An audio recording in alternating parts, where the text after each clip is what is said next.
Hello students, goodwill classes में आपका बहुत बहुत स्वागत है। स्टूडेंट, क्लास 11th का ये चैप्टर नंबर 10th हम लोग कर रहे हैं और इसकी एक्सरसाइज 10.1 इसका एक पार्ट आप लोगों को अपलोड कर दिया गया है। उसको डिस्क्रिप्शन बॉक्स में जाइए और उसको पहले कवर कीजिए, क्योंकि उस एक्सरसाइज 10.1 एक्सरसाइज का हमारा इंट्रोडक्शन जो पार्ट है वो इसी पार्ट में बना दिया गया। ठीक है, तो इंट्रोडक्शन देखने के लिए आप लोगों को डिस्क्रिप्शन बॉक्स में उसको पहले देखना पड़ेगा। अब आ जाएंगे हम अपने क्वेश्चन नंबर 5 पर। स्टूडेंट, क्वेश्चन नंबर 5 करने से पहले आप लोगों को देखिए, इंट्रोडक्शन तो उसका पता होना चाहिए कि किस तरीके से हमने स्लोप को समझा था और एक लाइन की इक्वेशन को कैलकुलेट करने के लिए एक स्लोप कितना ज़रूरी है। ठीक है, तो ये एक्सरसाइज पूरी ही वैसे स्लोप पर ही बेस्ड है। ठीक है, स्लोप का कंसेप्ट आप लोगों को क्लियर हो जाएगा यहाँ पर। और अभी तक क्या बात करें कि 1 से लेकर 4 तक हमने वैसे स्लोप कैलकुलेट नहीं किया था, लेकिन इसका इंट्रोडक्शन बहुत अच्छा था वहाँ पर। 5th क्वेश्चन की बात कर रहे हैं। क्या लिखा है? Find the slope of a line. एक लाइन का स्लोप कैलकुलेट कीजिए which passes through the origin. एक लाइन ऑरिजन से पास होकर के जाती है। साथ में ये भी बताया है and the mid point of the line segment, और इस लाइन सेगमेंट के मिड पॉइंट से भी होकर के गुजरती है। तब आप लोगों को बताना है कि उस लाइन का एक्चुअल में स्लोप क्या होगा। तो इसको समझने के लिए क्वेश्चन नंबर 5 को यहाँ पर थोड़ा सा इसको ड्रॉ भी कर लेते हैं कि सपोज ये वो एक कार्टेशियन प्लेन है जहाँ पर एक लाइन गुजरती है और जीरो पी एक पॉइंट है, 0 और -4। वो कहाँ पर होगा वो देख लेते हैं। देखिए 0 और -4, तो x की वैल्यू 0 और y जो -4 है एक्चुअल में वो कुछ यहाँ पर मैंने मान लिया है कि 0 और y की वैल्यू -4। तो ये तो पॉइंट हम लोगों को दिया था P। एक पॉइंट और दिया हम लोगों को 8 और 6, 8 और 0, x की वैल्यू 8, तो x की वैल्यू 8 कुछ यहाँ पर हम मान लेते हैं। ठीक है, कि कुछ यहाँ पर लगभग यहाँ है। x की वैल्यू 8 और y की वैल्यू कितनी? 0, तो यहीं पर वो पॉइंट हो गया। वो हो गया पॉइंट हमारा B। और पॉइंट क्या लिखा है? 8 एंड 0। अब एक लाइन, ठीक है, यहाँ से कहाँ से गुजरेगी इसकी बात नहीं हो रही है। इस लाइन की बात हो रही है। एक लाइन और है, उस लाइन का हम लोगों को स्लोप निकालना है। और वो लाइन कहाँ से जाती है? ऑरिजिन से होकर जाती है और इस लाइन के मिड पॉइंट से होकर जाती है। तो ये पॉइंट जब हमारा P है और ये वाला पॉइंट हमारा B है। ठीक है, ये पॉइंट क्या है? हमारा P है और ये वाला पॉइंट हमारा B है। तो इसके बीच में एक पॉइंट होगा, उस पॉइंट को हम कुछ भी नेम दे देते हैं। मान लेते हैं हमने उस पॉइंट को नाम दे दिया है, क्या नाम दे देते हैं इसको? M नाम दे दिया हमने इसको। मिड पॉइंट है ना, तो क्या नाम दे दिया हमने इसको? M। और जब हम M पॉइंट की वैल्यू कैलकुलेट करेंगे तो उसको हम क्या कहेंगे? कोऑर्डिनेट x और y। तब आप लोगों को याद होगा कि मिड पॉइंट एक थ्योरम हमारे पास थी। ठीक है, मिड पॉइंट थ्योरम नहीं, एक सेक्शन फॉर्मूला हम लोगों ने किया था। ठीक है, वहाँ से मिड पॉइंट हम कैलकुलेट कर सकते थे अगर रेशियो 1:1 हो। तो क्लास 10th में आप लोगों ने किया था। तो x की वैल्यू किस तरीके से कैलकुलेट की जा सकती है, y की वैल्यू कैलकुलेट किस तरीके से की जाती है। तो फॉर्मूला आपको याद होगा। वैसे मैं फॉर्मूला क्या था? m1 बता देते हैं आपको क्या था? x2 m1 प्लस में x1 m2। ठीक है, ये फॉर्मूला बड़ा हो जाता है, लेकिन जब आप लोगों को पता ही है कि रेशियो कितना है? 1:1 है, तो क्यों ना हम डायरेक्ट ही इसको कर लें। ठीक है, तो इसलिए डायरेक्ट भी किया जा सकता है, लेकिन मैंने समझाने के लिए आप लोगों को फॉर्मूला यहाँ पर लिख दिया है। आप लोगों को ये पता है कि यहाँ पर जो m1 और m2 है ना, वो एक्चुअल में क्या है? 1:1 है। कितना है? 1:1। तो जब 1:1 आप लोगों को यहाँ पर दिया हुआ है स्टूडेंट, तब आप ये देखें एक बार कि जब 1:1 आपको दिया है तो डायरेक्ट हम लिख सकते थे क्या, वो देख लेते हैं। तो ये हो गया हमारा x2 और ये हो गया हमारा x1, यानी 8 और 0 डिवाइड बाय 2 डायरेक्ट कर सकते हैं। तो कट करके आ गया 4, और ये वाला पॉइंट निकालें तो 0 और -4 डिवाइड बाय 2, और कट करके निकाले तो -2। तो एक्चुअल में ये पॉइंट आ गया 4 और -2। क्यों? क्योंकि नीचे 1:1 ऐड करेंगे ना, 2 आ गया, तो ये m1 और m2 हमने 1:1 पुट कर दिया है, तो डायरेक्ट हमने कैलकुलेट कर लिया कि ये पॉइंट हमारा आ गया। अब डियर स्टूडेंट, आप समझ रहे होंगे कि एक्चुअल में वो लाइन कौन सी है? वो लाइन है ये वाली। कौन सी लाइन है? वो ये वाली लाइन है, जिस लाइन का हम लोगों को स्लोप कैलकुलेट करना है। और आप लोगों को ये पता होगा कि जिस लाइन का स्लोप निकालते हैं ना, एक्चुअल में वो ये वाला एंगल होता है यहाँ पर, ठीक है, इसको ही tan थीटा हम कहते हैं कि कितना वो एंगल एक्स एक्सिस के साथ बन रहा है। लेकिन एंगल नहीं दिया हुआ है तो दो पॉइंट से भी, दो पॉइंट अगर हमारे पास हैं तो ये भी पॉइंट है हमारे पास और ये वाला भी है 0 0 ओरिजिन, तो हम इन दोनों पॉइंट को, इसको एम ले लेते हैं और इसको तो हमें पता है ओ बोलते हैं तो ओ ले लेते हैं। तब हम इन दोनों पॉइंट के, ठीक है, तो हम इन दोनों पॉइंट को यूज़ करके स्लोप कैलकुलेट कर सकते हैं। तो मैं लिख लेता हूँ यहाँ पर, ये हमारी लाइन 1 है, तो मैं लिखता हूँ यहाँ पर स्लोप ऑफ लाइन 1, ठीक है, स्लोप ऑफ L1, ठीक है। कैसे कैलकुलेट करेंगे, मैं लिख देता हूँ बाय यूजिंग द पॉइंट, कौन कौन से पॉइंट हैं, O and M, O and M, इन दोनों पॉइंट को यूज़ करके हम स्लोप कैलकुलेट कर रहे हैं। तो देखिए क्या फॉर्मूला था स्लोप निकालने का, M से निकालते थे, वैसे स्लोप स्मॉल m, इसको m से कंफ्यूज ना हो आप, मैंने इसको लिख दिया स्लोप। फॉर्मूला क्या था, y2 माइनस में y1, x2 माइनस में x1। कैसे था ये तो भाई आप लोगों को लास्ट वीडियो से पता चलेगा, राइट, तो वहाँ पर जाके जरूर देखें कि क्यों ये हमने अप्लाई किया है। तो क्या लिखेंगे, y2 minus y1 means -2 minus में 0, 4 माइनस में 0 और ये आ जाएगा -2 डिवाइड बाई 4, कट कर देंगे तो माइनस के 1/2 हमारा स्लोप आ गया है। तो ये जो स्लोप है हम एंगल की हेल्प से भी निकाल सकते हैं और अगर हम लोगों के पास पॉइंट दिए तो वहाँ से भी निकाल सकते हैं। तो ये था क्वेश्चन नंबर 5 आप लोगों ने देखा, ठीक है। चलिए नेक्स्ट क्वेश्चन पर आते हैं, क्वेश्चन नंबर होगा 6।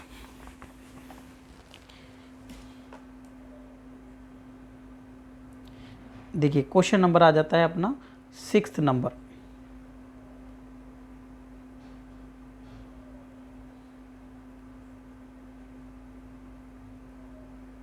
क्वेश्चन नंबर 6 की बात करें तो क्या लिखा है, without using the Pythagoras theorem, Pythagoras theorem use नहीं करनी है आप लोगों को, आपको ये बताना है कि ये तीन जो पॉइंट दिए हुए हैं ये एक राइट एंगल ट्रायंगल के वर्टिसेस हैं।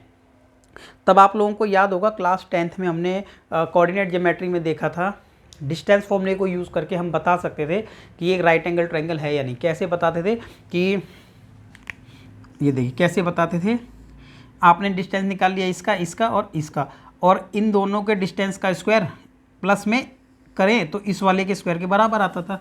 तो डिस्टेंस फॉर्मूले से बता सकते हैं, बट डिस्टेंस फॉर्मूला यूज़ नहीं करना है। तो इसके पीछे क्या बेसिक है जो कि लास्ट वीडियो में नहीं बताया गया था, अब ये वाली वीडियो भी देखना बहुत ज़रूरी हो जाएगा।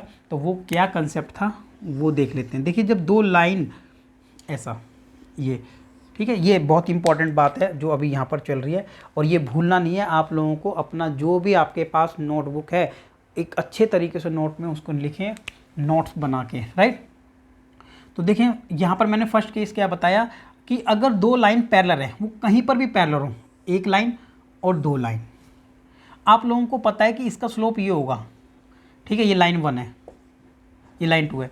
आप देख सकते हैं ना जब इस लाइन का स्लोप यहाँ पर बनेगा तो आपको नहीं लगता है कि ये दोनों लाइन जब पैरेलल हैं तो जितना यहाँ पर एंगल होगा उतना ही एंगल होगा M2, ठीक है। तो आपको सिर्फ इतना ध्यान रखना है, if L1 and L2, line 1 और लाइन 2 आर पैरेलल देन, ठीक है, देन क्या होगा, होगा ये कि उस टाइम पर स्लोप भी इनके बराबर होंगे। ऐसा कब पॉसिबल है, तब ही पॉसिबल है जब दो लाइनें आपस में पैरेलल होंगी, और दो क्या, दो से ज़्यादा कितनी भी हो, 3 हो, 4 हो, 5 हो, जो उनका जो इसके बाद आगे अगर और भी लाइन हम बना देते हैं यहाँ पर तो वो एक्स एक्सिस पर उतनी ही झुकी होंगी। तो इसलिए हम इसको ध्यान रखेंगे इस वाली बात को।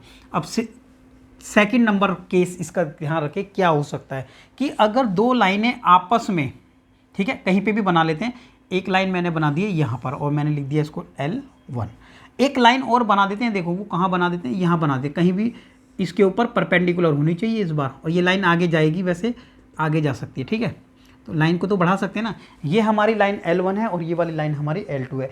इस बार क्या है, केस ये है कि इफ़ लाइन 1 परपेंडिकुलर हो लाइन 2 पर, मतलब म्यूचुअली परपेंडिकुलर ही होती हैं, ठीक है, ये आपस में 90 बनाएगा इस पर, तो लाइन 1 परपेंडिकुलर लाइन 2 हो, अगर ऐसा है आपके पास दोनों लाइन आपस में परपेंडिकुलर है, देन क्या कह सकते हैं हम, ये ध्यान रखना है आप लोगों को कि स्लोप जो लाइन इसका होता है, इसका स्लोप, वैसे इसका स्लोप जाएगा, अगर ये लाइन 1 है तो इसका स्लोप यहाँ बनेगा स्टूडेंट, और इसका अगर बनेगा तो कहीं पर आगे बढ़ाएंगे तो ये यहाँ पर कट करेगा ना, वैसे जहाँ पर भी एक्स एक्सिस को कट करेगा वहाँ पर ही इसका स्लोप बनेगा, ठीक है, एक्स एक्सिस के साथ में, ठीक ठीक। तो उन दोनों स्लोप को अगर गुणा करते हैं तो -1 आता है, ये आप लोगों को ध्यान रखना है कि दोनों को स्लोप को गुणा करें तो -1 आता है। किस केस में? जब लाइन परपेंडिकुलर हो, लेकिन अगर पैरेलल हो तो स्लोप इक्वल होते हैं। तो इक्वल तो देखने से ये पता चल रहा है परपेंडिकुलर भी होते हैं। तो इस चीज़ के लिए जो हमारी प्रॉपर किस तरीके से इसकी डेरिवेशन है उसको भी हम सीखेंगे। तो ध्यान रखें कि यहाँ पर M2 बन रहा है, मैं एरो करके लिख देता हूँ यहाँ पर कि M2 यहाँ पर बन रहा है, राइट। तो इसको अच्छे से प्रॉपर तरीके से आप लोगों को नोट कर लेना है। तो यहाँ पर ये सीखने वाली चीज़ है। अब आप देखिए कि कंसेप्ट क्या है, परपेंडिकुलर वाला कंसेप्ट है वो इस क्वेश्चन में यूज़ होगा। अब आप लोगों को ये नहीं देखना है कि थ्योरम कौन सी पाइथागोरस थ्योरम यूज़ नहीं करनी है, और आप लोगों को बताना है कि ये एक राइट एंगल ट्रायंगल है। तो अब आप एक बात ध्यान दें, तो जो अभी हमने सीखा ना उसी के ऊपर बेस्ड है। अब हमें यहाँ पर ये भी नहीं पता है वैसे एक्चुअल में कि कौन सा पॉइंट है। हम यहाँ पर ऐसे देखो, मैंने फ़िलहाल ऐसी समझाने के लिए मैं लिख लेता हूँ, ठीक है। कि तो मैंने क्या लिखा है, सबसे पहले मैंने लिख दिया 4 और -4, ठीक है, 4 -4, ये पता नहीं है कि ये पॉइंट यहीं आएगा, ठीक है। और दूसरा मैंने लिख लिया है 3 और 5 सिर्फ समझाने के लिए, और तीसरा लिख लिया है हमने -1 मान लेते हैं वो ये वाला होगा। अब जरूरी थोड़ी है कि वो यहाँ पे 90 डिग्री वाले एंगल पे आएगा, तो सिर्फ बनाने के लिए समझाने के लिए हमने यहाँ पर लिख लिया है स्टूडेंट्स, राइट। और चाहें तो आप ना लिखें, ठीक है, ट्रायंगल ना बनाएं, कभी कंफ्यूज हो जाएंगे आप लोग, ठीक है। तो ये ऐसा है। अब आपको ये देखना है, मैं आपको बता देता हूँ, पहले आपने निकाला स्लोप इस वाली लाइन का AB का, राइट। तो अभी मैं सबसे पहले मैंने क्या निकाला है कि स्लोप ऑफ लाइन AB, ठीक है, स्लोप ऑफ लाइन AB। तो मैं उसको क्या कह सकता हूँ, M1 कह सकता हूँ। चलो मैंने M1 लिख लिया। अब आपको देखो यहाँ समझने वाली चीज़ क्या है, किन्हीं भी दो स्लोप को इनटू करके अगर -1 आ गया, ठीक है, किसी भी दो लाइनों के स्लोप को, क्योंकि स्लोप इस वाली लाइन का भी होगा, इसका भी होगा और इसका भी होगा, और किन्हीं दो लाइनों को स्लोप को मल्टीप्लाई करके अगर आता है -1, तो इट मीन्स उस ट्रायंगल के अंदर एक एंगल 90 डिग्री है, तो प्रूव हो जाता है कि ये एक राइट एंगल ट्रायंगल है। तो मैंने सबसे पहले निकाल लिया स्लोप M1 जो कि AB लाइन पर है, ऐसा मान लिया। तो फॉर्मूला क्या था, y2 माइनस में y1 और x2 माइनस में x1। जब हमने इसको निकाला तो मैंने लिख लिया ऊपर -1 और माइनस में 4 तो प्लस हो जाएगा, ठीक है, x2 -1 और ऊपर वाला क्या आ जाएगा, माइनस का 4। तो यहाँ पर तो स्टूडेंट आ गया 3 प्लस में 5 माइनस में, ठीक है। अब स्लोप ऑफ लाइन AB था ना, तो इस बार निकाल लेते हैं BC, AB BC। तो यही फॉर्मूला लगा रहे हैं हम, ठीक है। मैं डायरेक्ट लिख देता हूँ, क्या लिखेंगे, बार बार फॉर्मूला लिखने की तो जरूरत नहीं है। तो लिख देंगे BC में y2 माइनस में y1 यानी प्लस, देखिए 3 माइनस में 1 तो माइनस माइनस हो जाएगा प्लस, ऊपर आ जाएगा 6, नीचे आ जाएगा 4। अब कट कर सकते हैं तो कट जरूर करेंगे, तो आ जाएगा 3/2। अब आ जाएगा स्लोप ऑफ लाइन AC या कहते हैं CA, और ये आ जाएगा M3। और इसको भी निकालेंगे जब, तो लिख सकते हैं क्या, y2 माइनस में y1 यानी 5 माइनस में 4 यानी हो जाएगा प्लस, और 3 माइनस में 4 ये आ जाएगा, और इसको मल्टीप्लाई अगर करेंगे तो आ जाएगा 9/-1, ठीक है। कितना आ जाएगा, 9/-1। तो अब आप लोगों को ये देखना है, without using the Pythagoras theorem हम लोगों को ये शो करना है। एक मिस्टेक यहाँ पर हो गई है क्या, कि ये 4 ना माइनस लिखा है हम लोगों ने, जबकि ये माइनस नहीं है। तो बच्चों इसको थोड़ा सा इसको सुधारेंगे पहले। तो कहाँ पे था, देखो दोबारा से 4, सबसे पहले हमने ऊपर क्या किया था कि 1 माइनस में 4, 1 माइनस था तो प्लस कर दिया, तो एक्चुअल में इसको माइनस ही करो, ठीक है। तो माइनस करेंगे तो ये कितना आ जाता था, -5 आया था भाई। चेक कर लेते हैं एक बार, रुक जाइए, -1 -4 -1 -4, ओहो ठीक है, अभी ठीक है। उसके बाद तो फिर ये वैल्यू आ गई -5 और ये कट होने पे आ जाता था प्लस का ही 1। अब इसको ठीक कर लेते हैं पहले, क्योंकि हाँ ये तो ठीक रहेगा। अब इस पर आ जाते हैं, कैसे? इसको हमने किया 5 माइनस में 4, क्या करेंगे 5 माइनस में 4, राइट 5 माइनस, और इसको करेंगे 3 माइनस में ये, तो ऊपर बचेगा 1 प्लस का और नीचे बचेगा 1 माइनस का, और ये गुणा करके आ गया।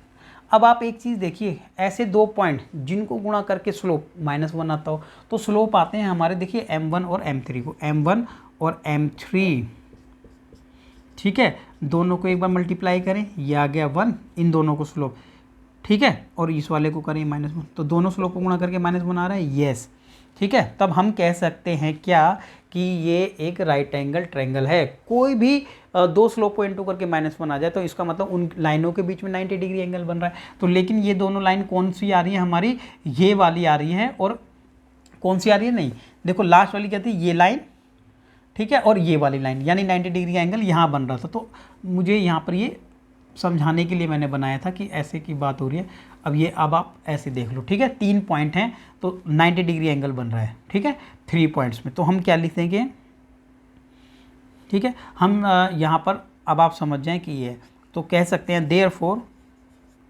क्या लिख सकते हैं, देयरफॉर गिवन ट्रायंगल, ठीक है, नाम तो दिया नहीं है तो हमने लिख देना given triangle is a right angle triangle, right student, ठीक है, राइट। समझे बात को कि ये हम लोगों को क्या करना है, यहाँ पर सिर्फ समझाने के लिए बनाया था, ऐसा पहले से नहीं पता था कि एंगल कहाँ पर 90 डिग्री बनेगा, राइट। तो ये क्वेश्चन नंबर था 6। तो कॉन्सेप्ट भी आप लोगों ने समझ लिया ये क्या है। जब दो लाइनें पैरेलल होती हैं तो लाइन स्लोप कन्फर्म है कि इक्वल है, लेकिन अगर परपेंडिकुलर हुई तो कन्फर्म है कि उनका एंगल मल्टीप्लाई करने पर स्लोप -1 आता है। Question number 7, the slope of the line which make angle 30 degree with the positive direction y axis के साथ, तो बताओ एंटी क्लॉक y एक्सिस के साथ बनाता है, लेकिन हम लोगों को y एक्सिस के साथ नहीं देना होता, हम लोगों को देना होता है x एक्सिस के साथ एंगल स्लोप कैलकुलेट करने के लिए। तो आप लोगों से स्लोप पूछा है कि बताओ स्लोप क्या होगा, जबकि एंगल 30 डिग्री बन रहा है, पॉजिटिव डायरेक्शन में भी बन रहा है और वाई एक्सिस के साथ बन रहा है एंटी क्लॉकवाइज। लेकिन सब कुछ तो ठीक है, लेकिन वाई एक्सिस के साथ नहीं, ये बनना चाहिए एक्स एक्सिस के साथ। और ये आपके लिए हिंट है, देखिए आप लोगों को खुद लिखना है इसको। देखिए क्या है ये एंगल, कि एक एंगल 30 डिग्री वाई एक्सिस के साथ बनता है। तो वाई एक्सिस के साथ 30 डिग्री कैसे बनेगा भाई, तो वाई एक्सिस के साथ हम बना लेते हैं, देखिए ऐसे ये बन गया। क्या वाई एक्सिस के साथ 30 डिग्री नहीं है, क्या क्लॉकवाइज नहीं है, हाँ है, तो ये 30 डिग्री है, मैंने भी बना दिया, ठीक है, और लाइन ये वाली है वो, ठीक है। ये क्वेश्चन नंबर 7 की बात हो रही है, और एंटी क्लॉकवाइज भी है, राइट, और वाई एक्सिस के साथ भी है, ठीक है। आपको ये भी कंफर्म है कि ये एंगल 90 डिग्री होता है। अगर हम ट्रायंगल की बात करें, ए बी सी एक ट्रायंगल तो है ना भाई, ए बी सी एक ट्रायंगल है, यस, ये वाले ट्रायंगल की बात हो रही है। ये 30 ये 90, तो ये कितना हुआ, ये कितना हुआ, ये हुआ 60 डिग्री। आप लोगों को खुद कैलकुलेट करना है। अगर ये 60 डिग्री हुआ और ये 90 और ये तो टोटल 180 हो गया ना। अब 180 होते ही तब ये वाली, यही हमारा स्लोप होता है एक्चुअल में, यही लाइन जो लाइन 1 है। अब ये एंगल एक्स एक्सिस के साथ यहाँ पर बनाती है, जिसको हम थीटा कहते हैं। ये वाले एंगल की नीड होती है हम लोगों को स्लोप कैलकुलेट करने के लिए। और यहाँ पर ये एंगल कितना हो जाएगा, 120 डिग्री, बिकॉज टोटल ऐड करके तो 180 आता है। क्या बोलते हैं इसको, क्या बोलते हैं, लीनियर पेयर बोलते हैं, राइट। तो ये एक लीनियर पेयर है, यानी रेखिक युग्म हिंदी में कहते हैं स्टूडेंट। तो इसको ऐड करके 1, तो ये एंगल जो चाहिए था ना वो है। तो m बराबर, यानी कहते हैं स्लोप बराबर निकाल सकते हैं थीटा को यूज़ करके, जो कि होगा tan थीटा। तो 120 डिग्री की वैल्यू निकालना आपका काम है। कमेंट करके बताएं कि आपका आंसर क्या आया है, क्योंकि स्लोप tan थीटा भी होता है और 2 पॉइंट से निकाल सकते हैं, हमने थीटा को यूज़ करके किया। क्वेश्चन नंबर 8 पर आ जाते हैं। Find the value of x की वैल्यू कैलकुलेट करो जबकि ये पॉइंट्स कॉलिनियर हैं, ठीक है। तो कॉन्सेप्ट को ध्यान समझें, ये आपको मैंने हिंट में बताया। 8th क्वेश्चन में आपको बता देता हूँ, दोबारा से देखिए क्वेश्चन नंबर 8। जब पॉइंट 3 एक ही लाइन में हो, ठीक है, ठीक है, इसको भी मैं समझाने की कोशिश करता हूँ। देखो ग्राफ बनाने में थोड़ा सा क्या टाइम तो लग जाता है, लेकिन आप लोगों को ठीक से समझ आ जाता है। तो आप इसको प्रॉपर ग्राफ ना माने, ठीक है, प्रॉपर ग्राफ ना माने तो कन्फ्यूज़न हो सकती है। ये सिर्फ ऐसा है कि ग्राफ है एक्स और माइनस, अब एक्स की वैल्यू नहीं पता हम लोगों का है, तो सपोज एक लाइन ग्राफ पेपर पर ऐसे चली गई होगी ऐसे करके, राइट ना, तो ये है वो लाइन। अब तो ये तो कन्फर्म है यहाँ पर इसका स्लोप बना होगा, मैं इस लाइन को मिटा देता हूँ, ऐसा ये मिटा देते हैं, सिर्फ एक्स एक्स हमने छोड़िए। अब हमने माना कि एक तो पॉइंट हमारा यहाँ आ गया एक्स और -1, ठीक है, कितना है एक्स और -1, एक तो ये पॉइंट हो गया, इसको ए लिख लिया, नाम नहीं दिया ना। दूसरा हमारा है 2 और 1, तो 2 और 1 भी कहीं पर ले लिया, मान लेते हैं ये आ गया 2 1, ठीक है, इसको भी मिटा देंगे हम अभी इसको, ये मैंने सिर्फ समझाने के लिए। 4 और -5, तो यहाँ पर सपोज आ गया 4 -5, तो 3 पॉइंट एक लाइन में हैं, तो ये आ गए, ये ए पॉइंट था, ये बी पॉइंट था और ये पॉइंट हमारा सी था, इसको भी मिटा दो, ठीक है भाई। एक लाइन है, आप उसको सीधी भी बना सकते हो, एक लाइन है। अब आपको पता है ये लाइन यहाँ पर एक एंगल बना रही थी स्लोप, तो एक स्टूडेंट आप इतनी बात तो समझ गए होंगे कि अगर हम स्लोप ए बी का निकालें, दोनों पॉइंट को लेकर, 2 पॉइंट को लेकर स्लोप निकाला जा सकता है, यस। फिर अगर स्लोप बी सी का निकालें तो वो इसी लाइन का स्लोप आएगा, ठीक है। और हम लोगों को एक्स की वैल्यू कैलकुलेट करनी है जब ये लाइन पे कॉलिनियर है, कॉलिनियर मतलब एक ही लाइन में पॉइंट है। तब हमने क्या करना था, यहाँ पर हमें करना था slope of line A B equal होगा slope of line B C. Slope of line A B का निकालो या फिर बी सी का निकालो, तो वो निकलेगा तो इसी लाइन का स्लोप ना। तो हमने लिखा है slope of line A B और फिर लाइन बी सी, मतलब स्लोप ऐसे निकाला तो वो दोनों इक्वल होंगे, ठीक है। या लिख लो slope of line taking A B ऐसे लिख लेते हैं, ठीक है, टेकिंग ए बी मतलब ए बी को लेकर के, slope of line taking B C और बी सी को लेकर के निकाला, तो वो स्लोप क्या रहेगा, इक्वल ही होगा। तो फिर यहाँ से एक्स की वैल्यू कैलकुलेट हो जाएगी। और जबकि वहाँ पर क्लास 10th में भी आप निकालते थे, लेकिन यहाँ पर तो हम स्लोप को लेकर के निकाल रहे हैं। क्लास 10th में कैसे निकालते थे, distance A B distance B C बराबर है डिस्टेंस ए सी, याद आ गया होगा आपको, क्लास 10th में इस तरीके से आप निकालते थे। तो यहाँ पर लिख लेते हैं क्या फॉर्मूला था, y2 - y1, यानी 1 माइनस में 1 तो वो प्लस हो जाएगा, 2 माइनस में x ये आ जाएगा। यहाँ पर करें तो 4 माइनस, ठीक है, क्या लिखा था, 1 माइनस में 1 था तो प्लस हो गया, और 2 माइनस में x था, राइट है। अब यहाँ पे 5 माइनस में 1 है और यहाँ पे है 4 माइनस में 2, तो यहाँ से x निकलेगा, बिल्कुल निकलेगा, तो आ जाएगा 2 माइनस में x और ये आ जाएगा 4/2। एक काम करते हैं, कट होता है तो जरूर कर देंगे, कट हो गया, ऊपर लिखेंगे 2 माइनस x, यहाँ आ गया 2 डिवाइड बाई 1, 2 से 2 कट होगा, बिल्कुल कट होगा, क्रॉस इनटू करें तो आ जाएगा 2 माइनस में x, और यहाँ पर कितना बचेगा, 1 बचेगा जब कट जाता है तो x को उधर ले जाते हैं और 1 को उधर ले जाके माइनस कर देते हैं, तो x की वैल्यू आ जाएगी 1। क्वेश्चन में पूछा था कि बताओ x की वैल्यू क्या है when the points are collinear, तो ये था क्वेश्चन नंबर 8, ठीक है। तो क्वेश्चन नंबर 8 हम लोगों ने कंप्लीट कर लिया है। नाउ क्वेश्चन नंबर 9, ठीक है, नोट आप लोगों को कर लेना है, सिंपल क्वेश्चन है, अभी कुछ ऐसा है नहीं इनमें। क्वेश्चन नंबर 9 पर आ जाते हैं। Without using the distance formula so that the point are parallel. मैं आपको हिंट इसकी जरूर बताऊंगा, रिमाइंड करें एक बार फिर से, जब दो लाइनें आपस में पैरेलल हों, जब दो लाइनें आपस में पैरेलल हों तब उनके स्लोप इक्वल होते हैं, सही बात है, यस।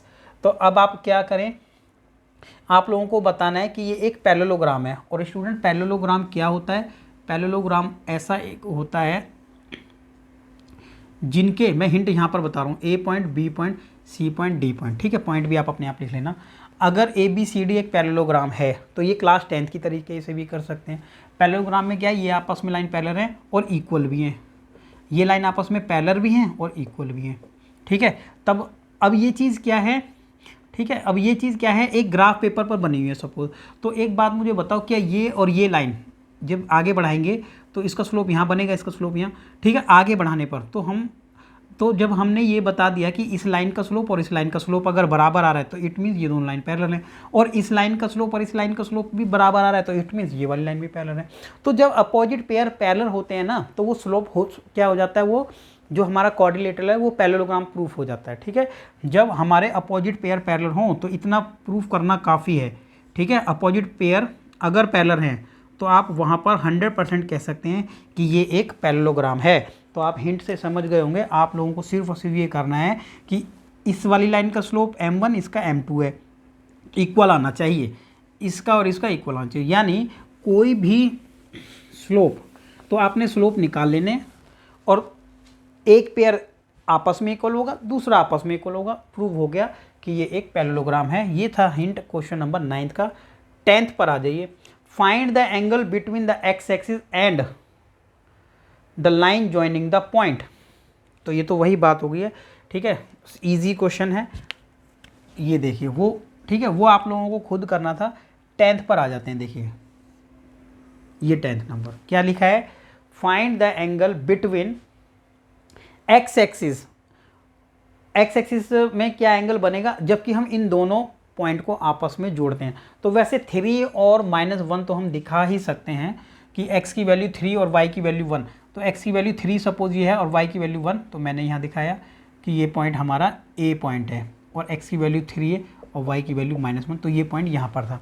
दूसरा भी पॉइंट है 4 और -2, x की वैल्यू 4, वो तो लगभग यहाँ होगी, और y की वैल्यू -2, तो ये भी बहुत ही नज़दीक हो जाएगी, तो कुछ यहीं पर हो जाएगी, ठीक है ना। 4 और -2 बहुत नज़दीक में चली जाएगी, ये आ गई दोनों वैल्यू। Find the angle. अब आपको क्या कर, अब आप देखिए कोई भी लाइन जो है, अब जो कि इनसे होकर गुजरती होगी, तो वो तो अब आपको कंफर्म है ऐसे ही ले जानी पड़ेगी, और जो एक्स एक्सिस को जरूर काटेगी आगे जाके। तो देखो इसको आगे बढ़ा देते हैं, तो ये कुछ, ये बिल्कुल प्रैक्टिकल की तरीके से आपको बता दिया कि एक लाइन लगभग ऐसे जाती होगी और यहाँ पर इसका स्लोप यहाँ बनता होगा, और स्लोप को हम एम से डिनोट करते हैं, और स्लोप जब एम से डिनोट करते हैं तो वो tan थीटा के बराबर होता है। अगर थीटा पता चल गया निकाल सकते हैं। वैसे कहें तो वैसे आप लोगों को ये भी पता है, पॉइंट दे रखें तो वहाँ से भी निकाल सकते हैं, ठीक है। तो समझने वाली बात यह है कि हमें ये तो दिया ही हुआ है ना 2 पॉइंट, तो स्लोप तो हम यहाँ से निकाल सकते हैं। तो मैंने तो निकाल लिया है y2 माइनस में y1, क्या लिखा, y2 माइनस में y1, तो प्लस हो जाएगा। 4 माइनस में 3, तो ये माइनस हो गया। ऊपर वाला पॉइंट माइनस, नीचे वाला पॉइंट प्लस, और टोटल मिला के माइनस, तो m की वैल्यू आ गई। आप लोगों को पता है कि ये जो m हमारा है ये भी tan थीटा के इक्वल होता है, जो कि हम लिख सकते हैं -1, और tan जो है वो 1 कहाँ पर होता है, तो हमें पता है 45 डिग्री पर 1 होता है, तो हमने इसको माइनस लिखने दिया ऐसे ही। और tan थीटा इस क्वेश्चन में वैसे भी पूछा ही गया था कि थीटा कितना होगा, यानी एंगल कितना बन रहा होगा एक्स एक्सिस के साथ। तो ये जो अब हम थीटा निकाल लेंगे ना, यहाँ से देखो इसकी वैल्यू निकाली, tan थीटा के बराबर रख दिया है, और सीधा यही वैल्यू हम लोगों को पता चल जाएगी कि एंगल कितना बन रहा है। और आप देखेंगे प्रैक्टिकली आपको भी पता चल रहा होगा 90 से बड़ा ही। तो क्या आप माइनस में है ना, तो ये आपको ट्रिग्नोमेट्री वाला कंसेप्ट है ये, तो आप लोग को क्या करना है, ये प्लस कर देना। कैसे प्लस हो जाएगा, ये माइनस है ना, तो ये सेकंड क्वाड्रेंट में माइनस होता है, तो हम इसको क्या लिखते थे 90, क्या लिखते थे सेकंड क्वाड्रेंट में, tan का tan रहेगा 180 डिग्री, यानी ऐसे करते थे 2 पाई माइनस में 45, ऐसे लिखते थे ना। तो अब ये क्या हो जाएगा, पॉजिटिव हो जाएगा 120 डिग्री, ऐसे करते थे। ये ट्रिग्नोमेट्री का कंसेप्ट। तो थीटा जो था एंगल वो बनता था 120 डिग्री। किस तरीके से आपने ये देखा है समझो, ये इस एक्सरसाइज का बहुत ही इम्पॉर्टेंट कंसेप्ट है, पूरा इसी पे हमारा चैप्टर बेस्ड है। वैसे स्लोप tan थीटा ये इसके बराबर, इन दोनों को यूज़ करके हमने एंगल भी कैलकुलेट कर लिया है। अब आएंगे क्वेश्चन नंबर 11 पर। क्वेश्चन नंबर 11 में क्या लिखा है, the slope of a line is double. Slope of line is double, एक लाइन है उसका स्लोप डबल है, of the slope of another line, एक दूसरी लाइन के स्लोप से डबल है। If the tangent of between them, उनके, ठीक है, if the tangent of angle between them, अब उन दोनों लाइनों के बिटवीन एक टेंजेंट बनता है एंगल, वो कितना है 1/3 है। आप लोगों को दोनों लाइनों को स्लोप निकालना है। अब ये कंसेप्ट अलग आ जाता है हमारा, ठीक है। तो इसी को समझना बस बाकी रह गया है, और जितनी बातें आप लोगों को वीडियो 1 और इस 10.1 की ही वीडियो जो 2 हमारी ये चल रही है, इनके जो भी पॉइंट आप लोगों को बताए ना, वो आपको लिखने ही पड़ेंगे। अगर आप उनको ध्यान नहीं दे रहे हैं और नहीं लिखते हैं तो समझ जाओ कि आप लोगों को आगे प्रॉब्लम आएगी कंफर्म, क्योंकि ये बेसिक चीज़ें हैं। अब ये लास्ट इसके बारे में समझाने वाली बात थी, एक साथ सारी चीज़ें नहीं बताई जा सकती थी,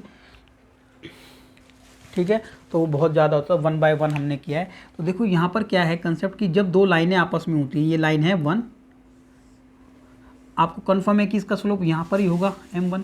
अब एक लाइन 2 है, सपोज वो यहाँ पर कट करके गई है, इसको मैंने बोला लाइन 2, ठीक है। कुछ इस तरीके से थोड़ा तिरछा बना लेते हैं इसको, नहीं तो ये पैरेलल दिखाई दे रही है। तो हमने लिख लिया है इसको लाइन 2, थोड़ा सा तिरछा कर लेते हैं। चलिए ये आगे हमारी लाइन 2, तो ऊपर लिख लिया हमने लाइन 2 है। तो इसका स्लोप कन्फर्म है m2 इसी साइड बनता है ना, क्या हो गया इसी साइड, ये m1 है और ये m2 है। एक्चुअल में जब दो लाइन, ठीक है, दो लाइन, तो वो दोनों लाइनें आपस में काटती हैं, ठीक है। दो लाइन आपस में एक प्लेन पर वो जरूर काटेगी, ठीक है, जरूर काटेगी। अब चाहे सिर्फ एक ही कंडीशन पर नहीं काटती हैं, जब वो पैरेलल हो, ठीक है। दो लाइन अगर आपस में पैरेलल होंगी तो ही वो नहीं काटेंगी, अदरवाइज वो एक दूसरे को कट जरूर करती हैं। तो उनके बिटवीन क्या एंगल बनता है, उस एंगल की बात यहाँ पर हो रही है। तो इसी को कहा था tan थीटा। इसी को tan थीटा अगर हमें निकालना हो तो हमारे पास क्या तरीका है, हम लिख सकते हैं स्लोप m2 माइनस में m1 अपॉन में 1 प्लस में m1 और m2, ठीक है। स्टूडेंट ये आप लोगों को ध्यान रखना है, अगर हमें इसका थीटा अगर निकालना है तब हम m2 माइनस में m1 1 प्लस में m1 और m2 इस तरीके से यहाँ पर इसकी वैल्यू को कैलकुलेट कर सकते हैं, और इस बारे में ऊपर बताया भी गया था। तो अब क्वेश्चन हमारा ये वाला चल रहा है, ये इसका कंसेप्ट भी है कि इन दोनों लाइनों के बिटवीन ये एंगल निकालना हो तब हम स्लोप को यूज़ करके निकाल सकते हैं, ये फॉर्मूला था, ठीक है, ये दिया हुआ है। अब बात हो रही है कि लाइन 1, ठीक है, स्लोप ऑफ लाइन 1 हमने क्या लिख किया कि स्लोप ऑफ लाइन 1 और स्लोप ऑफ लाइन 2, ठीक है, स्लोप ऑफ लाइन 2। तो एक लाइन का स्लोप दूसरी वाली लाइन से डबल है, तो ठीक है, तो हमने डबल इस वाले को लिख लिया सपोज m2 को, और इसका स्लोप m था।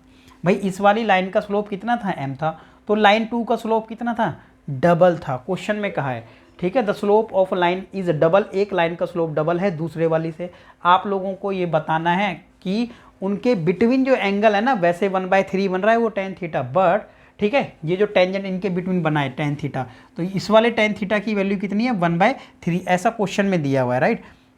तो अब ये वाला फॉर्मूला यूज़ करें। अब मैंने साथ में ये भी लिख लिया, ये m है, ये इतना है, और tan थीटा की वैल्यू कितनी है, 1/3 है। तो अब यहाँ पर रखेंगे हम 1/3, और m2 को क्या लिख सकते हैं, 2m। m2 की वैल्यू क्या है, 2m, यानी लाइन स्लोप m1 है, ये m1, ठीक है, m1 slope of line, m2 slope of line 2, right. तो ये तो 2m के बराबर था और ये m के बराबर था, 1 प्लस में m एंड 2m, राइट। अब कैलकुलेशन रह गई है, और आप देख रहे हैं कि दोनों स्लोप हमें निकालने थे, तो एक स्लोप निकल जाएगा तो दूसरा तो उससे डबल है। तो यहाँ पर हम लोग m की वैल्यू कैलकुलेट कर लेंगे आराम से। ऊपर बचेगा कितना, m, और नीचे कितना बचेगा, 2m²। क्रॉस इनटू करें, क्रॉस इनटू अगर करते हैं तो कितना आ जाएगा, यहाँ पर अभी मोड यहाँ पर चल रहा है, राइट, मोड यहाँ पर लगा है, क्योंकि जो स्लोप हम लोग निकाल रहे हैं ना यहाँ पर, ये tan थीटा जो हमारा आता है वो एक्चुअल में क्या है, एंगल ये वाला और ये वाला कोई सा भी हो सकता है, तो यहाँ पर मोड रहता है भाई, ठीक है। और इसके बारे में डिस्कशन हर एक चीज़ के बारे में ना हम और डिटेल में भी करेंगे, ठीक है। लेकिन फ़िलहाल आप लोगों को क्या है, क्वेश्चन आंसर किस तरीके से सॉल्व करने, ये आप लोगों को बताना ज़रूरी है, ठीक है स्टूडेंट्स। तो देख लेते हैं अभी,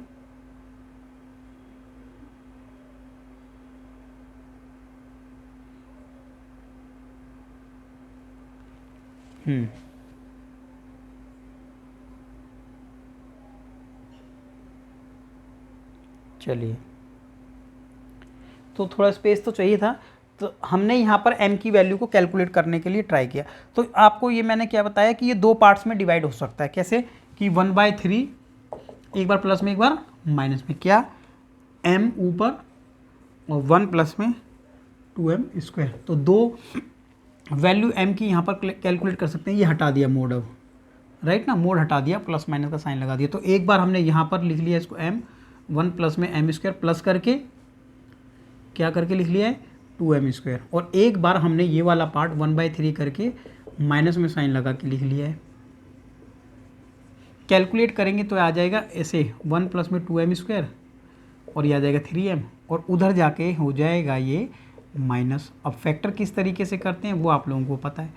यहाँ पर क्या करें, क्रॉस इंटू करें, 1 प्लस में कितना 2m² माइनस का 3m, उधर जाके हो जाएगा प्लस। ठीक है, प्लस हो गया ये सब। तो इसके फैक्टर और उसके फैक्टर दोनों कैलकुलेट कर लेते हैं, m की वैल्यू आ जाएगी। तो फैक्टर जैसे हमने यहाँ से किया तो आ जाएगा 2m²। ठीक है, 2 1 जा 2 आएगा ना, प्लस में 1 = 0। कॉमन जैसे आपने लिया 2m तो अंदर बचेगा m-1, फिर यहाँ पे -1 लिया तो बचेगा m-1, और यहाँ पर m-1 बचा, फिर 2m-1। m की वैल्यू 2 आ गई, एक आ गई माइनस प्लस में 1 और एक आ गई 1/2 यहाँ से, और यहाँ से भी ऐसे ही कर लेंगे स्टूडेंट। ठीक है देखिए कैसे कैलकुलेट करेंगे, 2m² प्लस में 2m प्लस में 1m प्लस 1 कॉमन ले लेते हैं, कितना 2m बचेगा, कितना 1 कॉमन ले लेंगे, कितना बचेगा 2m प्लस में 1 m प्लस में 1। m की दो वैल्यू आ गई है, क्या आ गई है, m की वैल्यू आ जाती है -1/2 और आ जाती है -1। ठीक है, दो वैल्यू, तो m की वैल्यू देखिए। अब क्या कर सकते हैं हम, अगर हम m को लेते हैं, m1 को, m1 हमारा 1 है, तब हम m2 हमारा हो जाएगा इससे डबल यानी 2। ठीक है, यही तो होगा। और अगर हम m लेते हैं m1, अगर हम m1 लेते हैं कितना 1/2, तो फिर m2 हमारा हो सकता है 1 इससे डबल, यहाँ पर भी बन सकता है। अगर हम m1 लेते हैं अपना, अगर हमने इसको m1 माना है, ठीक है, m की ही वैल्यू आई है, तो माइनस में 1/2, तब m2 कितना होगा इससे डबल यानी ये। जब m1 हमने लिया -1 तो m2 कितना होगा -2। तो इस तरीके से यहाँ पर कई आप देखते हैं कि ऐसी पॉसिबिलिटीज़ हैं कि हम निकाल सकते हैं, राइट। तो ये क्वेश्चन हमने कंप्लीट कर लिया था, क्वेश्चन नंबर 11। तो अब ये जल्दी ही ख़त्म होने वाला है ये एक्सरसाइज हमारी, क्योंकि बचे हुए जो क्वेश्चन है वो बहुत आसान क्वेश्चन है। ठीक है, क्वेश्चन नंबर 12 पर आ जाते हैं। देखिए क्वेश्चन नंबर 12 की बात करें, क्वेश्चन नंबर 12 आप लोगों को खुद करना है, क्योंकि इसमें क्या लिखा है, ये हमारा पॉइंट है एक, ठीक है, एक लाइन पास होकर जाती है यहाँ से और यहाँ से। तो आप लोगों को ये भी बता रखा है कि ये हमारा स्लोप है। तो जब आप लोगों को पता है कि स्लोप है, तो आप एक काम करें ना कि स्लोप निकाल सकते हैं कि 2 पॉइंट से, नहीं y2 माइनस में y1, x2 माइनस में x1। तो 2 पॉइंट जो हमें दिए हैं उनकी वैल्यू यहाँ रखें, स्लोप m यहाँ रखें, क्रॉस इंटू करें, आपका आंसर आ जाएगा। तो ये आप लोगों को खुद ही करना था। क्वेश्चन नंबर 13, इस एक्सरसाइज का सबसे ज़्यादा इम्पोर्टेंट नंबर क्वेश्चन कौन सा हो जाता है, 13 नंबर। ठीक है, कैसे करना है, देखिए बात वही है क्वेश्चन नंबर 13 में, और 14th क्वेश्चन आप लोगों को खुद करना पड़ेगा, वो देख लेते हैं। क्या लिखा है, इफ़ 3.123 एक लाइन में यानी कॉलिनियर है, और तो फिर आप लोगों को प्रूव करना है। ये क्वेश्चन एग्जाम में कई बार पूछा गया क्वेश्चन है। जब एक लाइन में ही है 3 पॉइंट, H0 A पॉइंट है, B पॉइंट है हमारा AB, C पॉइंट है हमारा 0K, राइट। तो क्या क्या पॉइंट हो गए, H0 AB और 0K हैं एक ही लाइन में। आपको प्रूव करना है कि ये 1/h प्लस b/k बराबर है 1k। तो देखिए अगर ऐसा है तो अब हम लोगों को क्या करना है, हमें लिखना है slope of line taking AB। भाई slope of line taking AB को लेकर के स्लोप निकालो, फिर निकाल लो slope of line taking BC। भाई हम स्लोप ऑफ लाइन AB को लेके निकालें और BC को निकालें तो रहेगा तो वो उसी लाइन का स्लोप, तो इसलिए दोनों को इक्वल रखना पॉसिबल है। तो स्लोप निकालने का फॉर्मूला क्या था, B माइनस में 0 A माइनस में H इक्वल, ठीक है, B माइनस में 0 A माइनस में H, K माइनस में B एंड 0 माइनस में A।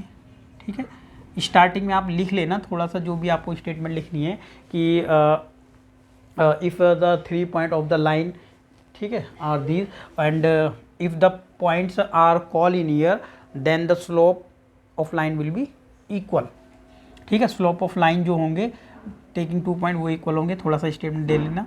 तो अब देखें क्रॉस इनटू तो करना है, एक बार इसको यही लिख लेते हैं कि ये बी बचा है a minus H, cross into करना है। अब डायरेक्ट इसका आंसर आ जाएगा आप लोगों का माइनस ए। अब इसको क्या कर लेंगे हम लोग, क्रॉस इनटू करते हैं स्टूडेंट। क्रॉस इनटू करेंगे तो क्रॉस इनटू करें तो ये कितना आ जाएगा और ये कितना आ जाएगा, तो ये a माइनस में h है और ये हो जाएगा k माइनस में b और ये हो जाएगा माइनस में ए बी। इनटू करें ज़रा तो ये आ जाएगा ए के, ये आ जाएगा माइनस में ए बी, ठीक है। ए को दोनों से कर लिया। अब एच को करें माइनस में एच के, इनटू करें तो माइनस माइनस प्लस यानी बी एच और ये हो जाएगा माइनस का ए बी।